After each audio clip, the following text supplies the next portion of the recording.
I found it yesterday, pressed between the pages of a book I hadn't opened in decades. The photograph.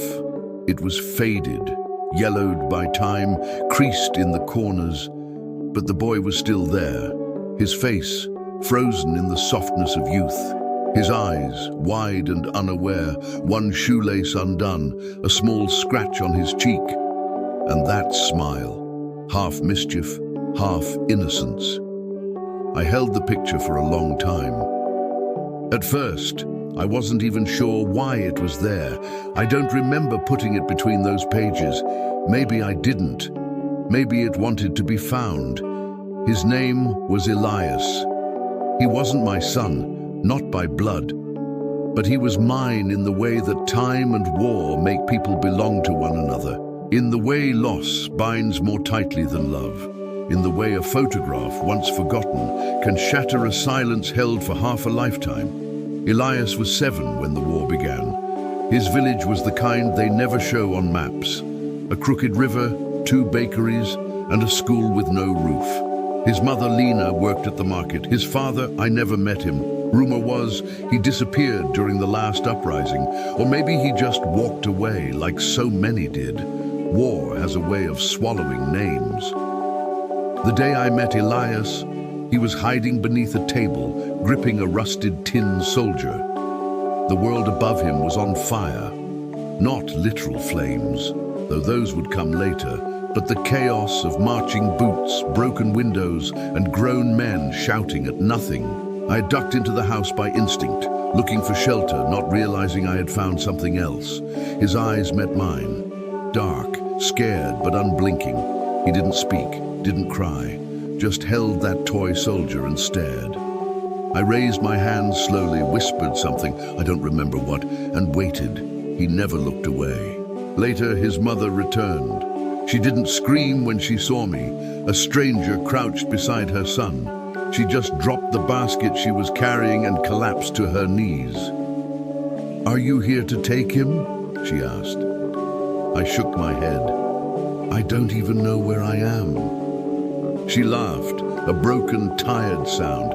"Then you'll fit in just fine." I stayed in the village that night and the next, and somehow the days turned to weeks. I wasn't a soldier anymore, or maybe I never really was.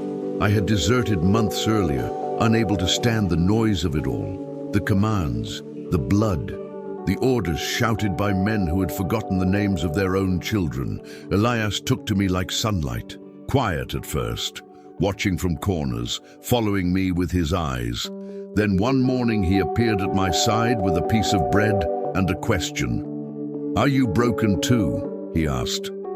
I didn't know how to answer, so I nodded. He nodded back, satisfied. From that moment on, we were inseparable. He taught me how to fish with a broken string, how to tell when the rain was coming by, the way the wind smelled. He asked me things I couldn't answer. Why do grown-ups lie? Do bullets know who they're meant for? If my father comes back, will he remember me? I would have given him the world if I could. But the world was too busy tearing itself apart. There's a sound war makes that never leaves you. It's not the gunfire, it's the silence right before, the stillness that feels like the earth is holding its breath. I remember that stillness the morning they came. The soldiers, not from our side, not from theirs, just soldiers. Uniforms faded from dust and hatred. They didn't ask, they didn't knock, they took. I was away that morning, walking the edge of the hills. I heard the noise before I saw the smoke. I ran. My legs moved before my mind could catch up. I remember the weight of the air, the way my lungs burned. And then, the village, what was left of it. Bodies in the street. Screams buried beneath rubble, ashes falling like snow. I found Lena first, or what was left of her. She had shielded a child with her body, but it wasn't Elias.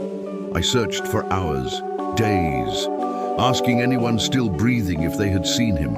No one had, or maybe no one would speak. Then someone pressed the photograph into my hands. "This was found by the river," she said.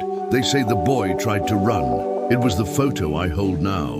Him in his patched shirt, that smile, that same undone shoelace. I never found him. No grave, no body, just this picture and the silence that came after. I carried it with me for years, through refugee camps, broken borders, half-built cities that never belonged to anyone. I told myself I would return it to someone, his mother if she somehow lived, or maybe to a monument once peace returned. But peace never returned, and so the photograph lived in my pocket until time wore down its corners, until grief became just another part of my breath, until I hid it between pages of a book, too afraid to look at it again. Until now, years passed. I tried to forget, but grief doesn't work like that. It's not a wound that scabs and disappears. It's a shadow, always walking beside you, sometimes ahead, sometimes behind, but always there. The world moved on, or pretended to. New wars began. Old ones never really ended. Leaders changed, borders shifted, but the losses stayed the same. The children never returned. I kept the photograph in a box eventually. I told myself it was safer there, that if I couldn't see his eyes, I wouldn't feel the guilt. But the truth is, I felt it anyway, because I ran, I lived, and he didn't. I built a life after.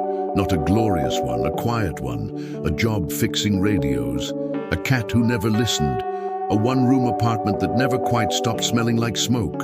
I made tea, read books, forgot how to dream. I never married. I never had children of my own, because a part of me had already fathered a boy who never came back. Sometimes people ask me, why didn't you leave the war behind? They say it like it's a coat you can take off. But war doesn't end when the bombs stop falling. It ends when the silence no longer aches, when the ghosts stop knocking, and mine never did. Elias knocked every night, in dreams, in the quiet crackle of an old radio, in the way I avoided playgrounds and birthday songs. He lived in the empty chair across from me, in the untouched slice of bread I still left on the table without thinking. And now, here I am. An old man, one breath away from being a memory myself, and I wonder what becomes of us when no one remembers. Is that why I found the photograph again? Maybe it was him, maybe it was time, maybe he knew I hadn't told anyone, that I had locked his story inside me for too long. So I'm telling it now. I'm telling it because somewhere, someone needs to know that Elias existed, that he liked skipping stones, that he hated raisins, that he once tried to build a kite from newspaper and string, and it flew, if only for a second, that he mattered. Because if we stop telling these stories, if we bury these names, if we turn our backs on the pain of the past just to feel more comfortable in the present, then we are doomed to repeat the silence. And silence is what killed Elias. Not just bombs, not just soldiers, but the silence of those who looked away. I don't want pity or praise. I want presence. I want someone, anyone, to look at this boy and see not a statistic, not a casualty, not a relic of war, but a life, a small, messy, beautiful life.